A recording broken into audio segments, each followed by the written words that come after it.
नमस्कार दोस्तों, मैं हूँ आपका friend Paramanand Kumar, chartered accountant by profession and money guru business consultant your financial adviser.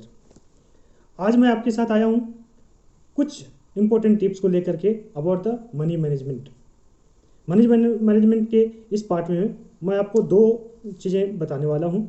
एक तो है कि आपको फाइनेंशियल डिसिप्लिन कैसे रखना है। आप कितना भी पैसा कमा लें, अगर पैसे को सही ढंग से उपयोग नहीं कर सकते, मनी इज लाइक एनर्जी, अगर सही ढंग से पैसे को उपयोग नहीं कर सकते तो क्या होगा, आपके सेविंग नहीं होंगे और जो आपने फाइनेंशियल गोल डिसाइड किए हैं, प्लान किए हैं, जो भी ऑब्जेक्टिव सोचा है वो कभी भी फुलफिल नहीं होने वाला। कितना भी पैसा कमा लो, केवल आपके लिए एप्लीकेबल नहीं होता, ये सबके लिए एप्लीकेबल होता है, मेरे लिए होता है, सबके लिए।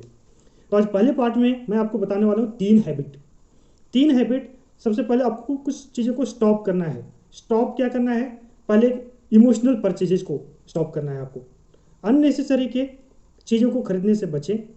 Don't go emotional. पड़ोसी क्या कर रहा है, पड़ोस वाले ने ले लिया, उसने ये ले लिया, हमारे फ्रेंड ने ले लिया। Their needs and your needs are different, so don't compare yourself with them. ठीक है, आपको अगर अपनी रियल जरूरी होती है तो आप खरीदिए, अदरवाइज डोंट गो इमोशनल। दूसरी बात है stop comparison. Don't compare yourself with others. Compare करना है तो एक फाइनेंशियल परफॉर्मेंस के मामले में कंपेयर करेंगे, ये नहीं कि उसने खरीद लिया इसीलिए खरीदना है। अगर आपको ज़रूरत है किसी चीज़ की, आपको ज़रूरत है कार की, आपको ज़रूरत है नए बाइक की, आपको ज़रूरत है किसी चीज़ की, तभी आप खरीदिए, otherwise don't go for buying unnecessary things. Is that clear? Okay, moving ahead. Stop being mindless. हम लोग को माइंडलेस नहीं होना है, सेंसिबल होकर के चीज़ें खरीदनी है। क्या राइट है, क्या रॉन्ग है, उसको डिसाइड करके तब खरीदना है। मनी आपके पास आता है लेकिन आपको उसको वेस्ट नहीं करना है। आप अगर वेस्ट करेंगे, फालतू की चीज़ों में खर्चा करेंगे, तो मनी आपके पास, पैसा आपके पास टिकने वाला नहीं है। इन चीज़ों को ध्यान में रखने के बाद फिर आपका अगला सवाल होगा जो कि वेरी परफेक्ट, वेरी नेचुरल है। इस पर मैं ध्यान देता हूँ और आपको बताता हूँ कि कैसे अपने पैसे को सही ढंग से इन्वेस्ट करें कि आपके गोल, आपका इमीडिएटली एक्सपेंसेस के लिए भी पैसा हो जाए, आपको एक फाइनेंशियल सिक्योरिटी हो। अगर आप पैसे बचा करके थोड़े से रखते हैं तो फ्यूचर के लिए आपको सिक्योरिटी का सेंस मिलेगा, which is very important for you. किसी के लिए भी इंपॉर्टेंट है, तो उसके लिए आपको क्या करना पड़ेगा, यू मस्ट हैव 3-4 अकाउंट्स। आप अपने माइंड में और अपने बैंक में भी इनफैक्ट 4-5 अलग अलग बैंक अकाउंट बना दीजिए, जिसमें हम अलग अलग पर्पस के लिए, अलग अलग उद्देश्य के लिए पैसों को रखना शुरू करेंगे। मैं साथ साथ बताते जाता हूँ कि कौन से टाइप के इन्वेस्टमेंट भी सही हैं, वो आपके लिए कौन से अप्रोप्रिएट होंगे। तो चलते हैं।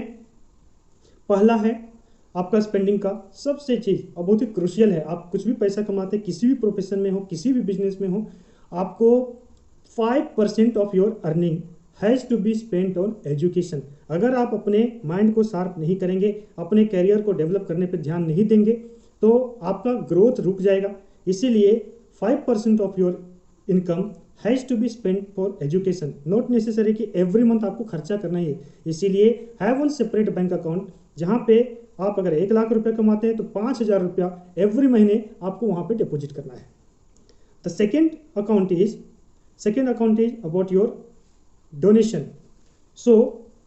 देखिए, हम लोग बहुत ही प्रिविलेज्ड हैं कि कुछ पैसा कमा रहे हैं, चाहे आप बिजनेस में हो या घर में छोटा कॉन्ट्रैक्ट का काम है आपका, या सब्जी उगाने का काम है, whatever way, you have to be thankful for the money you are getting, right. But there are underprivileged people जिनके पास कोई सुविधा नहीं है।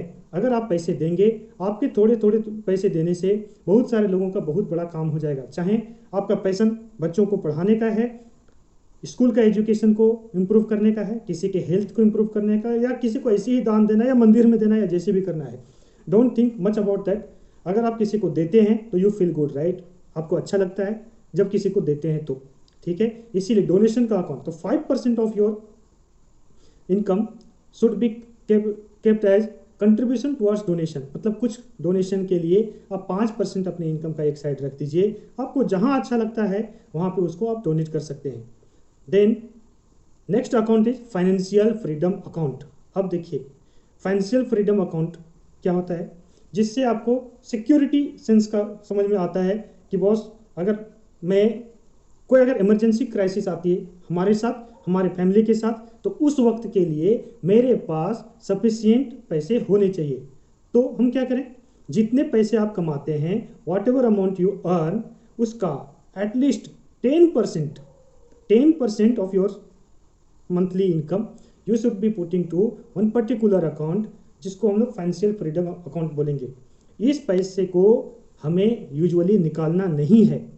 इस पैसे को डायर इमरजेंसी सिचुएशन आएगी तभी निकाला जाएगा, जब किसी के लिए इमरजेंसी सिचुएशन में हॉस्पिटल का या कुछ और का या बहुत सारे चीज़ों का जो इमीडिएट खर्चे की ज़रूरत पड़ गई और जो कहीं से भी मैनेज नहीं हो रहा है, तो उस समय के लिए ही इस फंड को यूज करना है। तो इसको, और ये अगर आपके पास रहते जाएगा बढ़ते जाएगा, तो आपको फाइनेंशियल सिक्योरिटी महसूस होगी। और ऐसे भी यूजुअल फाइनेंशियल लैंग्वेज में हम लोग बोलते हैं कि अपने 6 महीने का खर्चा, मिनिमम 6 महीने का जो आपका मंथली खर्चा है, उतना पैसा आपके इस फाइनेंशियल फ्रीडम अकाउंट में जमा होते जाना चाहिए, ताकि आपको सुकून हो और आपकी चीज़ें आसानी से बनती जाए। दूसरा है एक और, आपको अपने ऊपर भी खर्च करना है।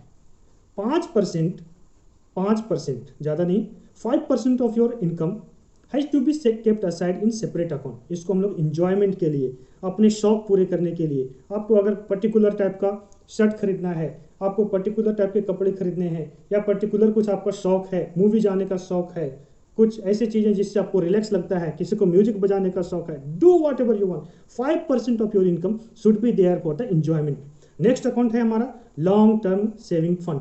आप ध्यान से सुनिएगा, लॉन्ग टर्म सेविंग फंड, इसके लिए आपको 10% of your income should be kept for long term saving fund. चाहे तो आप लॉन्ग टर्म LIC का कोई प्लान ले लीजिए, या लॉन्ग टर्म म्यूचुअल फंड का कोई प्लान ले लीजिए, या लंबे समय के लिए इस पैसे को भी, जिसको लॉन्ग टर्म हम किसको बोलते हैं, जिसको आप 5 साल से ऊपर का प्लान है, ये आपको क्या करेगा, this will help you to achieve your goal. Financial goal जब आपका होगा, किसी को घर खरीदने का होगा, किसी को बड़ी गाड़ी खरीदने का सपना होगा, किसी को और भी कुछ है, बड़ा फाइनेंशियल ऑब्लिगेशन अगर किसी का है, जैसे आपके बेटी की शादी करनी है और बच्चों की शादी करनी है, या कोई सोशल ऑब्लिगेशन है, तो उसके लिए हम लोग इस फंड में से खर्चा करते हैं। ये 5 साल से ऊपर का फंड होता है, इसको लॉन्ग टर्म में हम लोग इन्वेस्ट करते हैं। इसके लिए सूटेबल स्कीम है, LIC की स्कीम और कुछ म्यूचुअल फंड की स्कीम है। बहुत सारे लोग FD में भी रखते हैं, लेकिन FD में इसको रखने का अभी के सिनेरियो में कोई मतलब नहीं है, जहाँ की रेट ऑफ इंटरेस्ट बहुत ही कम हो गया है। उसके अलावा फिर आता है सेविंग या इन्वेस्टमेंट वाला प्लान। ठीक है, अब बाकी जो पैसे हैं आपका 15% को आपको इन्वेस्ट करना है। इन्वेस्ट मनी मेक्स मनी, एक सिंपल कहावत है। अगर आप पैसा लगाएंगे तो उससे पैसा ग्रो होगा। ऐसी चीज़ों में इन्वेस्ट कीजिए। अगर आपका खुद का बिजनेस है रनिंग, बढ़िया प्रॉफिटेबल वेंचर है, तो वहाँ पे आप लगाइए। अदरवाइज आप ऐसी चीज़ों में लगाइए। अगर आपको शेयर मार्केट का नॉलेज है, शौक है, वहाँ पे आप लगा सकते हैं। अदरवाइज कुछ ऐसे वेंचर में लगाइए जहाँ से इसको डबल किया जा सकता है, इंक्रीज किया जा सकता है, बढ़ाया जा सकता है। ठीक है, तो आपको सेविंग अपना कितना परसेंटेज, 15% यूज करना है यहाँ पे अपने सेविंग के लिए। और बाकी पैसे जो बचते हैं, तो 15 ये हो गया, 10% फाइनेंशियल फ्रीडम के लिए हो गया, इंजॉयमेंट के लिए 5% हो गया, डोनेशन के लिए 5% हो गया, एजुकेशन के लिए 5% हो गया। तो 15 और 15, 30 और 30, 40% of your saving monthly income, regular income का 40% आपने यूज कर लिया। किस चीज़ के लिए, अपने फ्यूचर के लिए और अपने कंफर्ट के लिए यहाँ पे यूज कर लिया। बाकी पैसे आपके पास हैं जो आपका डे टू डे ऑब्लिगेशन है, डे टू डे खर्चे हैं, रेंट देने का है, और अपने घर परिवार को चलाने के लिए जो खर्चे हैं, उसमें आप ये कीजिए।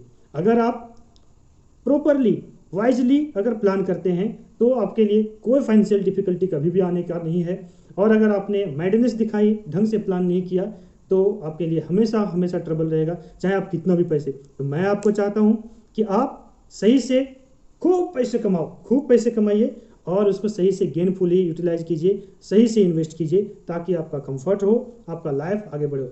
Wish you all the best. Thank you for watching. अगर आपको ये वीडियो पसंद आता है तो आप मेरे चैनल को लाइक कीजिए, सब्सक्राइब कीजिए, ताकि मैं बहुत सारे टिप्स आपके डोर पे पहुंचाऊं। Thank you.